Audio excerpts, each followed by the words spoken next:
what is a safe way to use, if you have to use, like, is there a safe way, or what is your philosophy on it? There is a safe way, like anything. Let's talk about coffee. If you have too much coffee, what happens to you? You get sick, right? Your heart rate starts to beat a lot, correct? If you have too much sugar, what happens to you? Everything bad. Your insulin starts to spike. Too much carbs, same thing. Same thing with roid. You have too much, you ruin your life. Start your day positively, not negatively. You want to say positive thing about yourself and keep it humble, of course. But you need to start your day positively, and you will see all your day will be positive. Nothing can hurt you from the outside. For me, why I'm doing this, that's the question I said myself, like, and then I answer myself, that's why I'm doing this, for my family, for my parents, for my people, because I wanna be like, how to say, for my people, like, be the one who did what he wants, build his dream, achieve what I want. That's why I did leave my country. That's why I left my family. That's why I keep going. That's what fueled me. So cortisol for bodybuilding, I feel like it's our enemy. Especially like before the show. You don't want to be too much stressed. You don't want to have your cortisol level go up.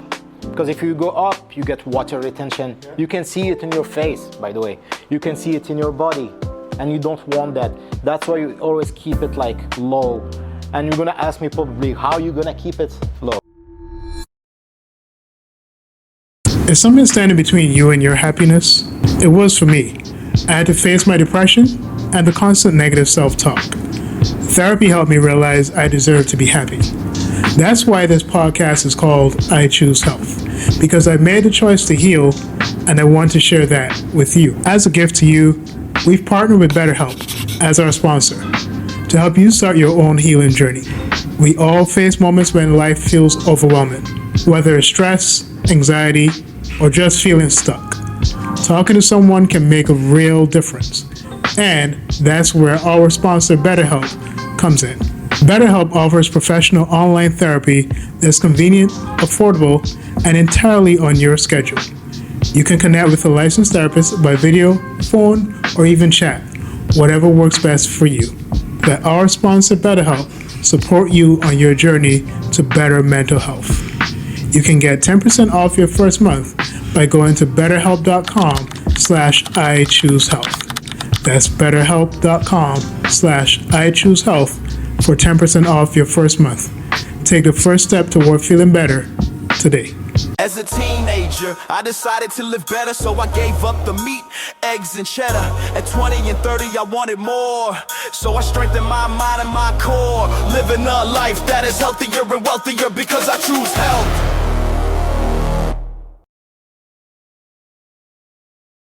All right, guys. Wait, hold on. This is Mike because I don't want to do it like this guy. All right, guys. Welcome back to the I Choose Health podcast and the High Chi Fitness Podcast. 100. That's your camera. Oh, wait, that one? Yeah. Oh, okay. What am I looking at? So just look straight there. Okay, gotcha. And this is Jacob's You camera. didn't tell me. Yes, you guys, this camera. All right, cool. We both look at that What camera? about Yeah. me? Henni are on this camera. Okay. But you can just mostly talk to them. You know. Welcome back to the I Choose Health podcast and the. High Chi Fitness Podcast. So today's episode is a family affair. We're down one person, and we'll have him back. We'll have him here. Have the whole family here. So thank God he's good. Told us God. that he had an accident on a motorcycle. What are we doing about that? Are we like staging an intervention from Eddie? Yeah. I went Jewish grandmother on him many times and told him to be careful and stop Instagramming while you're on it. Does he listen to me? No, but thank God it could have been much worse. Luckily, he's resting, he's better, and we'll have him on in a few weeks. So, Maddie, we're sending you all the best vibes, baby. Yeah. Be better. Well, guys, we got Henni on here, man, and Henni's an amazing brother. Thank you. Known you over a little bit more than a year now, year and a half, and I learned a lot about Henni, not just the type of person that he is, but also his career as a national bodybuilder, right? And so we're NPC, and we're gonna get into that a little bit. And I know you're from Algeria, and so I want to get an idea of the culture of fitness and bodybuilding in Algeria, because in my country, in Barbados, there's also a rich culture of bodybuilding there too. So there's a lot of like famous bodybuilders from Barbados as well. So I'm just curious, like, just give us a background of, well, one, the bodybuilding scene in Algeria, and then two, how you got into it. So bodybuilding in Algeria have progressed since decade. We don't have the same infrastructure as the US, but we have the discipline and the focus. But since I came to USA, it's like you have more potential, more like tools, and you can like grow actually. That's why I moved to US also. Now, that's interesting, man. And like, for you, as you got into fitness, I know you've been working as a trainer past couple of years. What was your motivation? Because I was looking at your fitness philosophy, and you were seeing just beyond the fitness aspect of it. Like, you were looking at how it makes you a better person. So just dive into your training philosophy a little bit. So on this one, I tap into my why I'm doing this. So why I moved to US, why I keep going, because bodybuilding it's my purpose. That's how I feel it. It's not like passion. It's like my purpose. I need to do it. That's why I keep going. Yeah. So, and I don't want to deceive. Sorry to cut you. Yeah. I don't want to deceive the loved one, like my parent, my family. That's how I'm always showing up, even in the hard time. When you were a boy growing up in Algeria, what was your first calling to bodybuilding? Was there like some sign? Was there, you were part of a group that was passionate about it? Do you remember one particular aha moment that this is my purpose, this is my passion, this is my goal? All young bodybuilder, I remember watching Pumping Iron, Arnold, and I was like, I want to do that. That's so cool. I want to go to Venice Beach. I want to go to Golden Gym. I want to try this. That's my life. That's my style. I remember that like clearly, like now, like I was like, wow, I want this style of life. I'm thinking about Pumping Iron, and I believe it's been a long time since I've seen it. I believe Arnold was in that. Was Lou Ferrigno in there as well, right? And so these were the guys that you just like were in awe of, just watching them, like their workout procedure, their process. And it's very old school. Yeah. Yeah, from the 70s. Do you think that the way that bodybuilders work now, do you think, and we can't comment on everybody because everybody has a different work ethic, but do you feel like the bodybuilders of the 70s and 80s, do you feel like there was a different work ethic then compared to now? I think it is, yeah. Yeah. It's a big, like, how to say it? It's like big, what? The word I forget. Like big gate. Gate, yeah. Yeah, it's a big gate.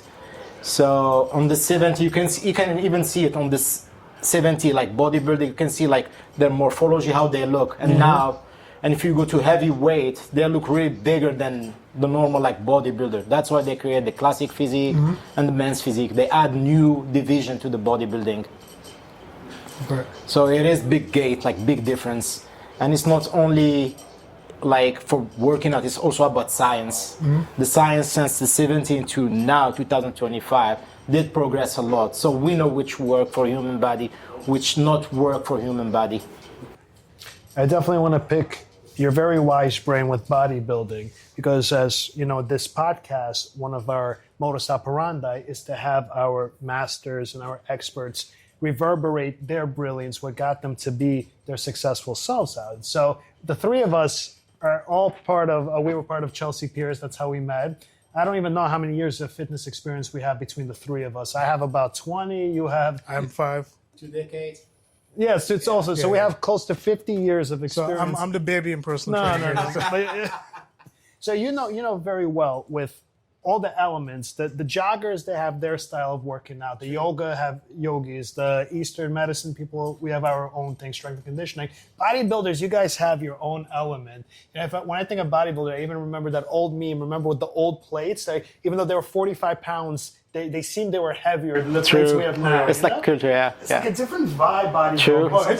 Oh, it's still the same way. It's still like I work in the rec center as well, and you go to the rec center, there's a lot of old equipment, and so like I go to pick up the 120s, and the 120s feel way heavier than the 120s now.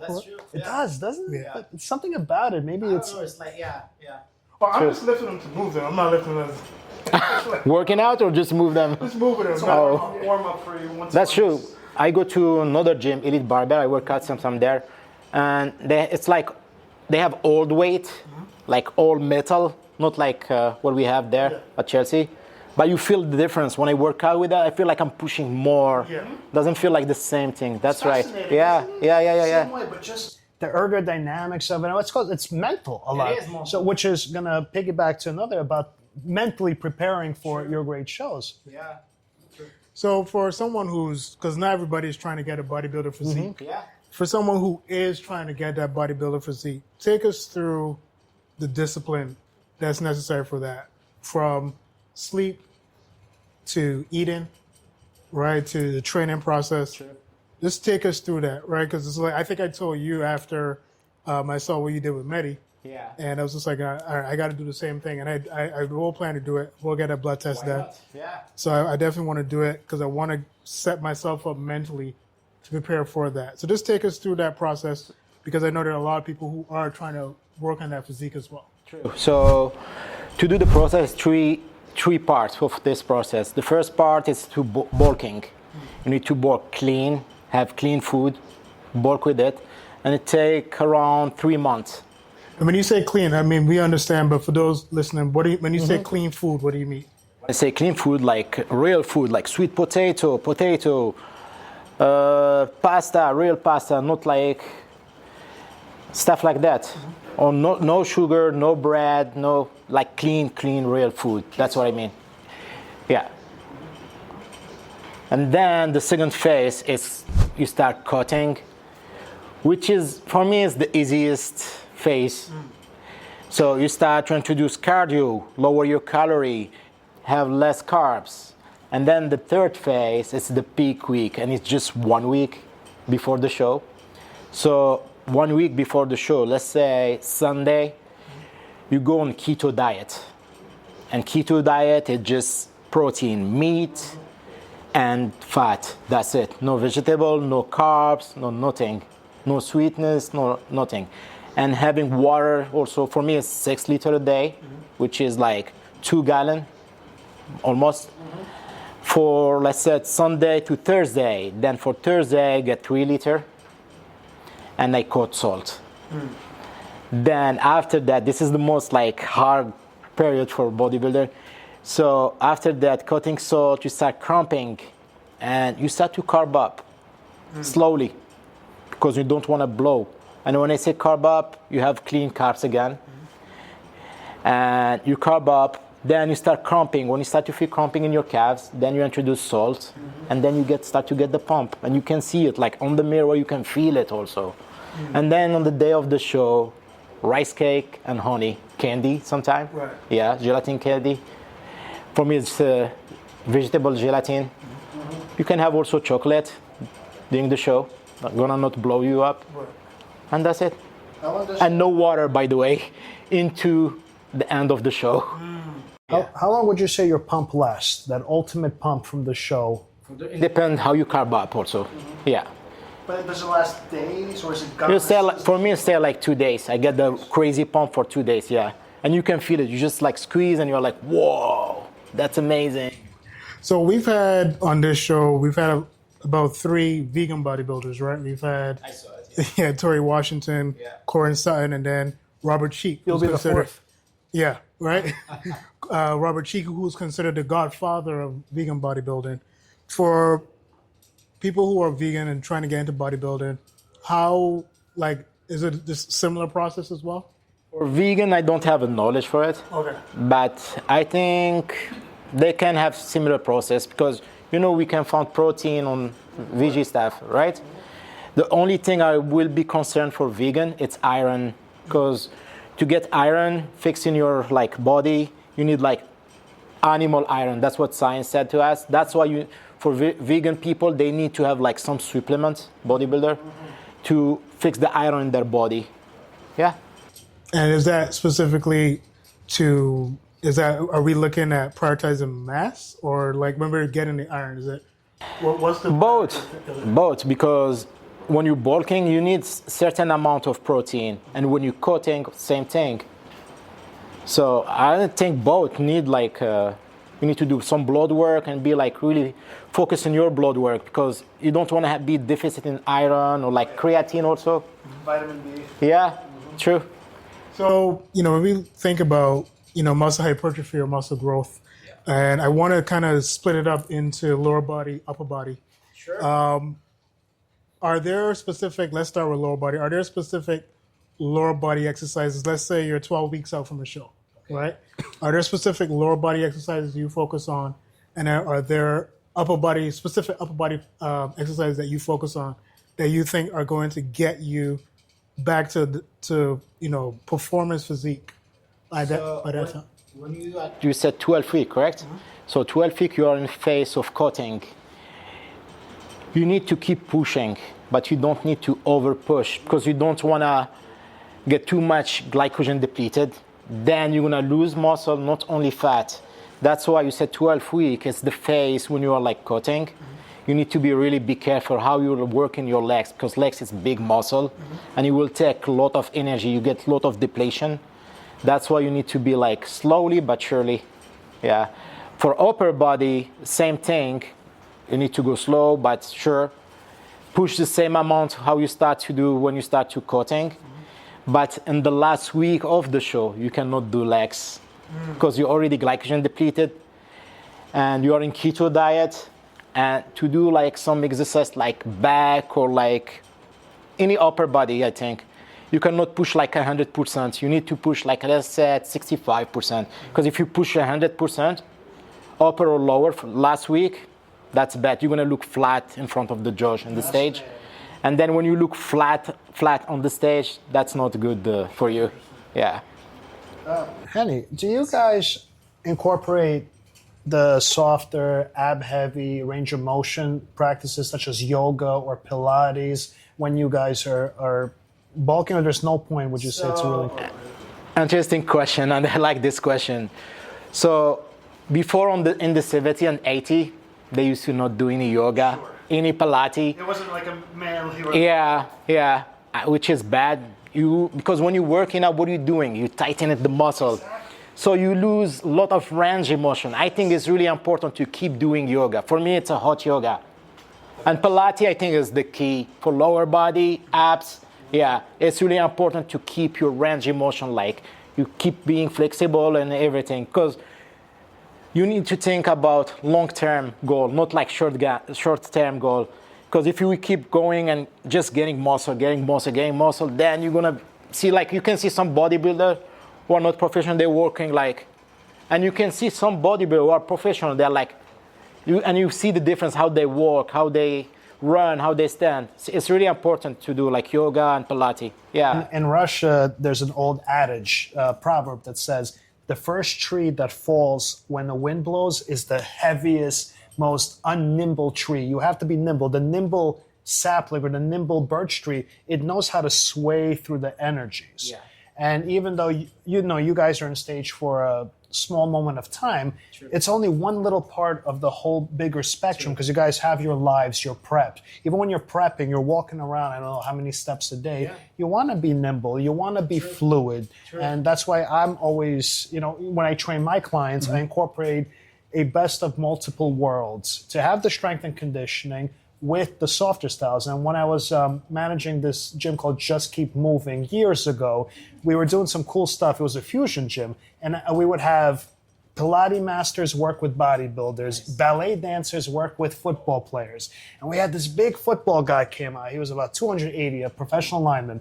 And we had a ballet instructor. And I said to him, I said, Jay, you gotta take some ballet. It's gonna help you. Oh, why do I need this? Why do I need this? I said, try it. Yeah. A few seconds in, and of course, he thanked me because it helped him with getting to the quarter, rushing, because it helps all these multiple opposite polarities. They complement the bigger picture, so that's why I'm always a fan. So I'm so glad that you said that. Of course, yeah. So just getting back to the specific exercises, because I know there's some people that are like, all right, Henni, we see your physique. All right, what leg exercise are you doing? Are you doing back squats? Are you doing lunges? And then for like upper body, when you're working shoulders, back? Like what exercises? Let's do this. Let's pick 3 of your favorite Love it. lower body, Yes. and then 3 of your favorite upper body. Upper body, yeah. So let's talk about chest. For me, when I do chest, I never use the barbell. Never, ever. Because I think barbell is for powerlifting, and it's high risk of injury, which is not my goal to powerlift. My goal is to gain muscle, to be more lean, to be more mass, more symmetric. So I use a dumbbell. For me, chest press dumbbell is the best exercise for chest. And you get full range of motion also. With the bar, you don't get full range of motion. And you know you can get rotated cuff or like injure your shoulder, any like weird, like you just pull your elbow like this and then you move the weight on the shoulder. You know that. For legs, I prefer frontal squat. So I divide the body like in multiple parts. When I say frontal squat, I be focused more on my quads. That's what I want to do when I do squatting. Then deadlifting is good for hamstring. Sure. You know that. Hip thrust. Lower back. Yes, that's true. And calves. Yeah. So I just want to make sure we got three lower body, 3 upper body, right? What do you mean? No, it's like three lower body exercises and then 3. No, but when I say 3 exercise, I'm not gonna just do 3 exercises. Right. Done. Well, I'm just saying, No, like, you your just want favorite- examples of 3 things you Yeah, do oh. when you're prepping.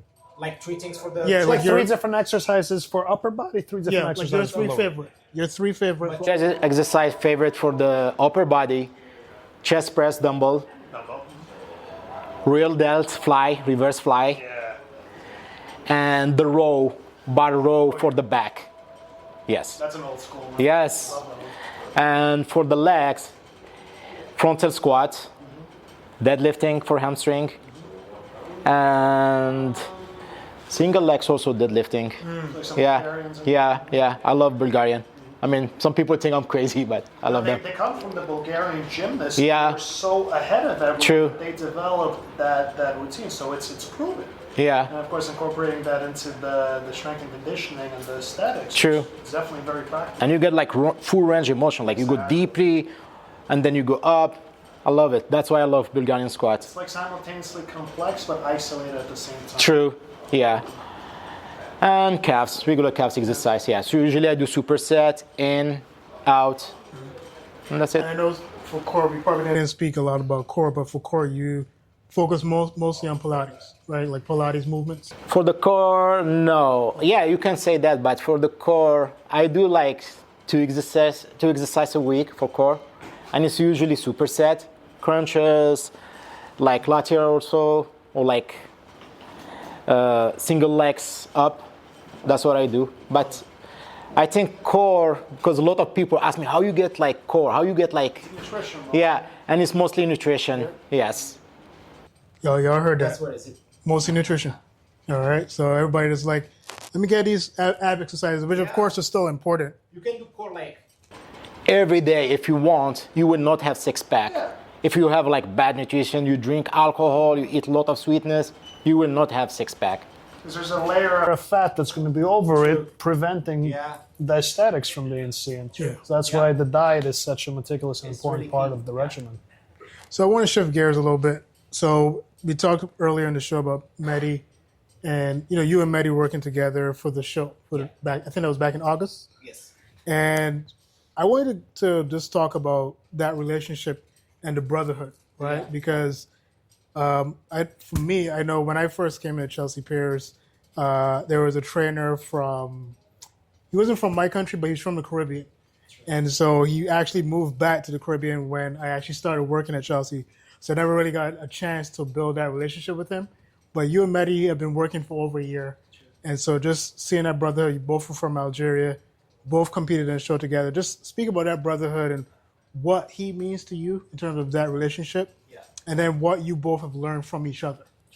So first time when you told me there is an Algerian like at Chelsea Piers, I was like, okay, let's see it. And then when I saw Mehdi, we built like special relationship, me and him. Like seeing someone who is like same region where you're coming from, speaking same language which you speak, having same tradition, and working together, and especially when he started to do his, as I helped him to do his first show, and see him like working hard, asking all these questions, why are we doing this, why are we doing that, helping him for posing also, if you remember. Oh, yeah. Remind me a little bit, my first show, but I was alone, but I see all his energy, like, oh, that's me, or how I was in the first time I compete. Yeah. And I was like so happy to help him, like it's my brother. Yeah, true. No, I really loved it, man. Just watching y'all work together. I remember. I did too. I was at Chelsea at that time. So Yeah. I was just thinking to myself, this would be such a great Netflix show. Just seeing the experienced master coach and the young, full of talent, obviously. And full of energy. Oh, my he's gosh. got a particular je ne sais quoi. He just has this lively vitality to him. It's natural. You can't even fake it or study. But and the two of you have a nice little fire and ice dynamic that I always like. But I believe, if I'm not mistaken, the show that you did, you were first and Mehdi was third? So we didn't compete in the same category, me and Mehdi. Yeah. I get the first place in men's physique Open B, which is over 5'9". That's the highest one. So I got the first place. Mehdi did, I think, the novice one, and he got the third place, yeah. So for a first time, that's really First time, that's third place. sensational. I told him that's big accomplishment. Yeah. Actually, do you I remember? was so proud of him. Do you remember what you placed your first time? Yes, I remember, and I was not happy. I got second place. First show, I get second place, and I was mad. And then I'm like, hold on a minute. What are you doing? Why are you mad? Yeah. That's the first time you step on the stage. No trainer, no nutritionist, no trainer for posing, and you get the second place. You crazy? And then after the show, I was like, I did great. And then, here we come. Extrapolate, though, I'm the kind of person, if I would be second, I would also be like, why don't you get first? We have the same energy, right? Did you extrapolate later on or take away from what prevented you from getting first place at your first show? Yes, I did. It was posing. That's what the judge told me. It was posing, yeah. So I didn't have any noise for posing and just went to the stage like this. And imagine you have like 5 judges in front of you, and you have the public like on the stage, like it was on Queen's College. And then I was like, you are like shocked. I'm like, what I'm gonna do? You have get like track, your heart start to beat. And then you do 1, 2, 3, do show like front, back, lateral, front. And that's it. And then second place. And I was like, what? What we gotta do is just a whole show on posing. It's so important. It is, and proposing is the key for bodybuilding. I feel like there's I'm friends with a lot of models or people in the fashion industry. It's posing. It's a totally different spectrum than bodybuilding, but posing is a very similar. And when you pose from a very Eastern medicine thing, you're in the moment. You stop. It's very zen. You're centered. True. And Yeah. I want to pick your mind later on your mental preparation for these shows, which I think could be very important for viewers in whatever you do, in business, in law, in medicine. If you have that drive, that focus drive like you do in bodybuilding, that just makes everything flow into. True. I think so. Too, yeah. I want to do a little damage control too, because even though we've had a lot of bodybuilders on the show, I wonder to an extent about like, we look at the great Coleman. What's the Ronnie Coleman? Ronnie Coleman, right? Yeah.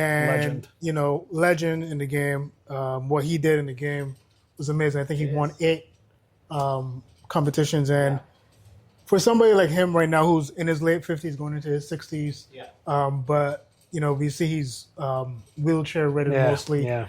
Do you have any intimate knowledge as to why? Because I've heard from people like Jay Cutler that one of the reasons why Ronnie's in the situation he was in, that he didn't train the right way in terms of recovery, right? Because what Ronnie said was that Ronnie, as we know, was a cop, and he would only have an hour a day to train, so he would do all that heavy training in the course of an hour and then head to work as a cop, right? So do you have any intimate knowledge as to what led to maybe his body breakdown over the years? And maybe just give us, maybe you don't have intimate knowledge of that, but maybe give us an idea of longevity, right, in terms of bodybuilding. Because, Henni looks like, 20 here, but, Henni's actually in his 40s. Sorry to put your age out there, but Henni's in his 40s. And there takes some longevity to being able to do that as a bodybuilder. So what is necessary to maintain that longevity as a bodybuilder? I think for Ronnie Coleman, it's most because he tried always to push himself. He was always fighting with himself. When he's in the stage, he didn't compete against other competitors. He competed of like the older Ronnie Coleman, the one the year before. So he wanted to always do better, better, better, better. No break, even better, even more weight. That's how he broke his back. And that's why he's in a wheelchair. But listen, you know what he said? If he can go back and redo it, he will do it again. He don't regret anything. What did he say? I thought you were going to say, light work, baby.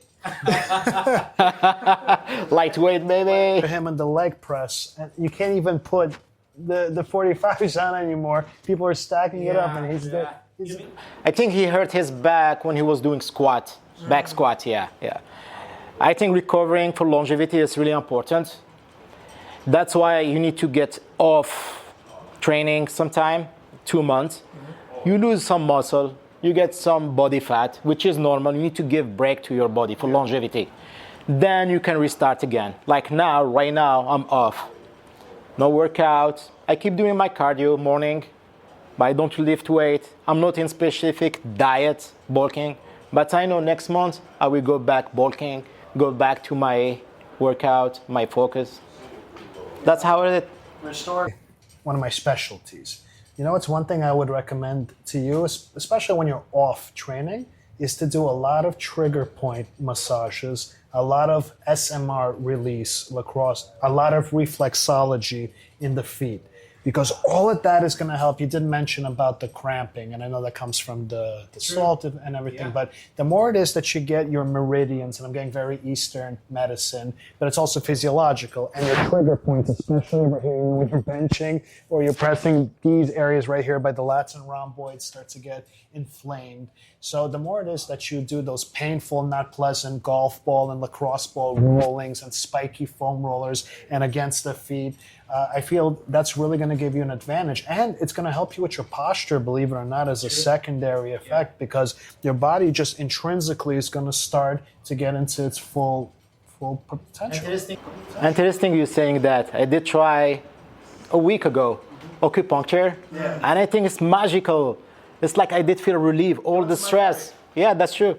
I did feel like relief from stress, relief from, I did have like a small injury for my shoulder, relief from the injury. It was like magic. I told the doctor, like, this is magic. What you did? And he explained to me same thing what you said about the point here.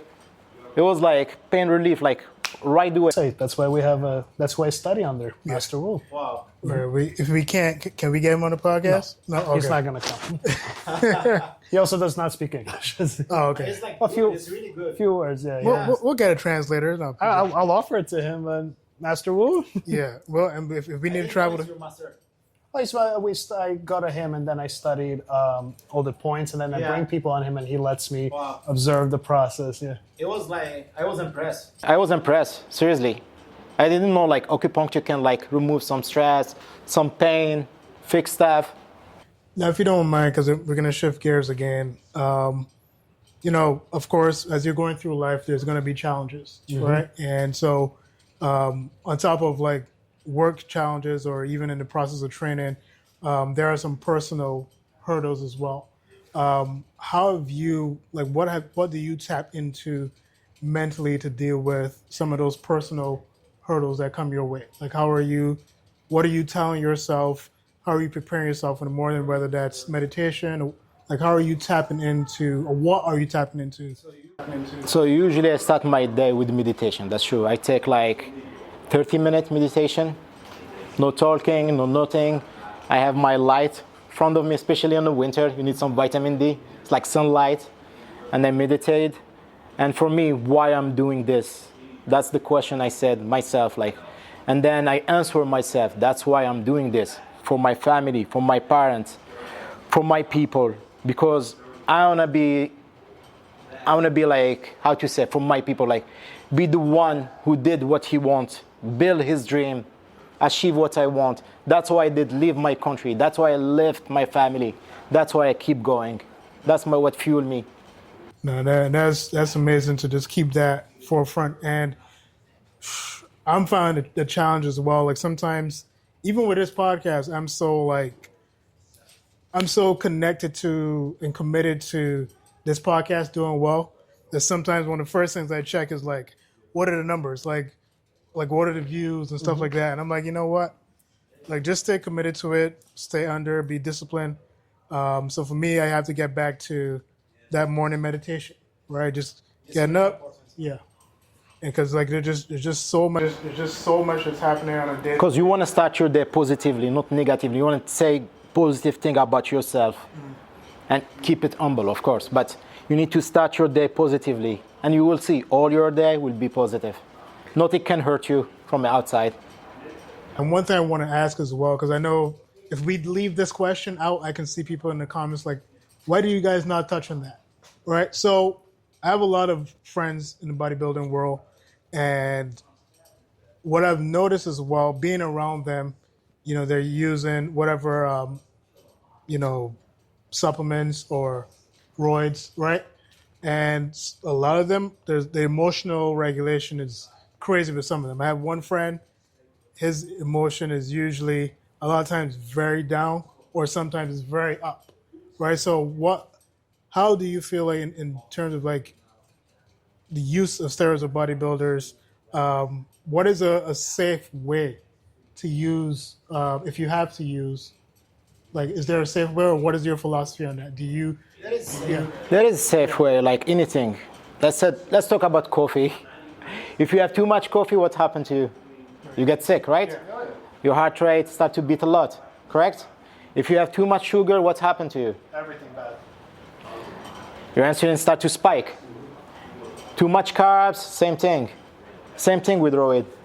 You have too much, you ruin your life. That's why you need to monetize the roid. You need to do blood tests, see it, talk with the doctor, talk with specialists, physician. I think it's really important, but I think the more thing who influence your mood is your diet, nutrition. If you are lower in anything, iron, you get low energy. You will feel like, if your vitamin D is low, you get more depressive. You know that. Lower also your testosterone for us, for men, which is bad when it's low. Right. So that's why you need always you keep doing like blood tests every 3 months and try to manage everything. Right. With complement, with meditation, because meditation helps you a lot for your mood. It lowers your stress hormones, and it ups the good hormones such as your endorphins, your dopamine, serotonin, even oxytocin. Yeah. So you have that positive effect happening. Yeah. So when you meditate, I really love what you were saying about the morning affirmations. And I do the same thing. Before I open up my eyes and go doom scrolling on Instagram, get the blue light in, I go, if there's morning sun, just get some light sun. It's sun gazing, but you only do it when the sun just comes up or the sun just comes down. So don't do it, without any proper training. Don't go in the middle of the day or in the summer and look in the sun. It's a very specific way to do it. And then I just close my eyes and I say first I say 5 things I'm grateful for. Then I say 5 things I want to materialize into fruition, 10 goals.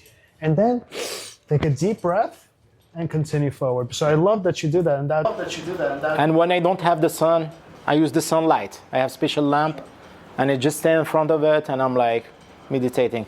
And for me in the morning, no phone. No. I don't use my phone until I get to my car to drive to work. I don't use the phone at all. Good. No scrolling, no Instagram. I don't post. I don't check anything. And then when I go to the bed, fly mode. I don't need any bad energy or nothing. And your circadian rhythm gets better, so your day gets better. And a little tip to everyone, before you go and you wake up and you go straight to that cup of coffee, that kind of heightens your cortisol up a little bit too drastically because you're still in that sleep mode. I would recommend starting off with maybe a nice oolong tea, a green tea, some water, fresh hot water, hot water with lemon before you go into your nitro or any coffee for that matter, because it kind of creates an imbalance at a wrong time in the morning. That's something that the seers and sages know. Funny thing, you're talking about cortisol. So cortisol for bodybuilding, I feel like it's our enemy. Mm-hmm. Especially before the show. You don't want to be too much stressed. You don't want to have your cortisol level go up. Because if you go up, you get water retention. Yeah. You can see it in your face, by the way. You can see it in your body, and you don't want that. That's why you always keep it like low. And you're gonna ask me probably how you're gonna keep it low. First of all, meditation, but also I use ashwagandha, which is lower my cortisol level. Adaptogens. Yes, that's what I use, and it's really helpful. Believe me. Yeah. So sometimes I put in my coffee also. Yeah. Very good stuff. Look into also rhodiola. Yeah, yep. Oh, rhodiola is amazing. The Vikings used to use it. That's an amazing one. And Eleuthero or Siberian ginseng. Can you send it to me? I'll send you everything. Yeah. Also, cordyceps mushrooms. Oh yeah, cordyceps are amazing. Cordyceps are specifically the adaptogenic mushrooms, specifically for muscles, athletic energy. I'll send you all this stuff. This is When I started supplementing with cordyceps mushrooms, my running times significantly improved. My stamina significantly improved as well. So every Sunday I was doing like 15-mile runs, right? And so it felt a lot better. Right now I'm taking a break. It's always good to take breaks too. You don't want to get off and on, yeah. So this is the longest break I'm going to take from running in 10 years. I'm taking like a 2 to 3 month break from running. And so it's just going to be resistance training from now on. So that's going to be a challenge for me mentally, because I'm going to literally, like, when I drive on the road and I see runners, there's a part of me that's like, damn, I need to go run, right? Addicted. That's why. Yeah. runner's high. Yeah. It's a real thing. So I have to like shut off that part of my brain. Like I still love it. And so it's difficult for me to just give it up, but I'm looking at it long term, because I'm like, last week I had like a little bit of swelling in this foot and I had some difficulty walking, and I'm like, nah, like long term, I want to be able to not have these issues going forward. True. So let me take that break. Let me revise some things in my diet, revise some things in my sleep, my training schedule. And so that's what I'm, trying to revamp. And the rhodiola, as you said, is amazing, too. Especially it's good for like free radicals, like fighting free radicals. It's good for anti-stress. For your feet after running, have a little foot bath with some Epsom salt. Yep. And a few drops of maybe lavender oil or something, just to get it. It really helps with the... I have a funny story, which I don't know if is appropriate for TV. But no, like when I would finish my long runs, I would use the lavender-based Epsom salts. And so I would soak. And so I would go soak. But I'm not realizing the impact that lavender is going to have on my area. Right? So I'm like feeling this burning, like, yo, what's happening here? So needless to say, I've never, I have that one time I did that. So I just used regular Epsom salts to soak my body. But so yeah, that's one of the funny stories there. And I've asked this question of Tori Washington, who just won a big bodybuilding show back in June, May actually, right after his mom had passed. And he was saying that I asked him like who was his dream bodybuilder to compete against, right? And he's trained with Michael Hearn as well. So I asked him who was your person that you want to train against, whether in the past or current. And I think he did say Arnold. For you, who, if you had to compete against somebody, who would be like a dream person to compete against? For me, it will be Kevin LeBron. Kevin LeBron. Yeah. Oh, you got He never get the first place. He always get the second place. Interesting. But he's always come back. And he come back, I think, at 57, 56. Oh, wow. And he compete, and he did the stage in Olympia. Yeah. Definitely check that out. Yeah. Have you been to Venice Beach? Have you been to Venice Beach? Of course. Of course. First time when he came here in the US, yeah. That's Yes, it's like Mecca. It's like, yeah, the Mecca for bodybuilder. Yeah, and even to the Golden Gym. Sure. Yeah, I've been there, yeah. Interesting. Man, this has been great. So much knowledge. No, definitely. So much good knowledge here. No, I mean, we got to bring him and Mehdi on. I can't wait to have you and Manny on. You Just two to see guys that together, dynamic. that's going to be gold. Yeah. No, that's gonna be fun. So, Mehdi, get well soon. Get well. Stay off the careful. bike. We're gonna be like your big brother right now. Like, come on, bro. Like chill out. Get back. We need to have you on the podcast. And If you need me to drop it, no, I'm kidding. But no, this has been great, man. Well, this is the I Choose Health podcast. And the I High Chi Fitness podcast. And we're reminding you that choosing health is about choosing power, possibility, and purpose. Remember, health is wealth. No ins, ands, or buts about it. Guys, that's it. Tune in to next week. Remember to comment, like, and subscribe. Welcome to week 32 of 52 Choices. This week's choice is simple but powerful. Celebrate your non-scale victories, the wins that don't show up on the scale, but absolutely show up in your life. Maybe you'll feel more energized during the day. Maybe your mood is more stable. Maybe you're sleeping deeper. Maybe you notice you're stronger when you pick up your toddler or carry groceries. These are real indicators of progress, and the science backs that up. Research shows that increased energy often comes from improved mitochondrial function. Your cells literally becoming better at producing fuel when you move your body consistently. Studies published in the Journal of Sleep Medicine Reviews shows that better sleep quality is strongly linked to regular movement and balanced nutrition, even without weight change. Mood improvements aren't in your head. Well, actually they are. Movement boosts serotonin, dopamine, and endorphins, and a Harvard study found that consistent exercise can be as effective as antidepressants for some people. And strength? That's one of the clearest markers of health. Research from The Lancet links grip strength and muscle strength to longer lifespan and better metabolic health independent of weight. So this week, take a moment to notice. Are you more clear-headed, less winded, more confident, more present with your loved ones?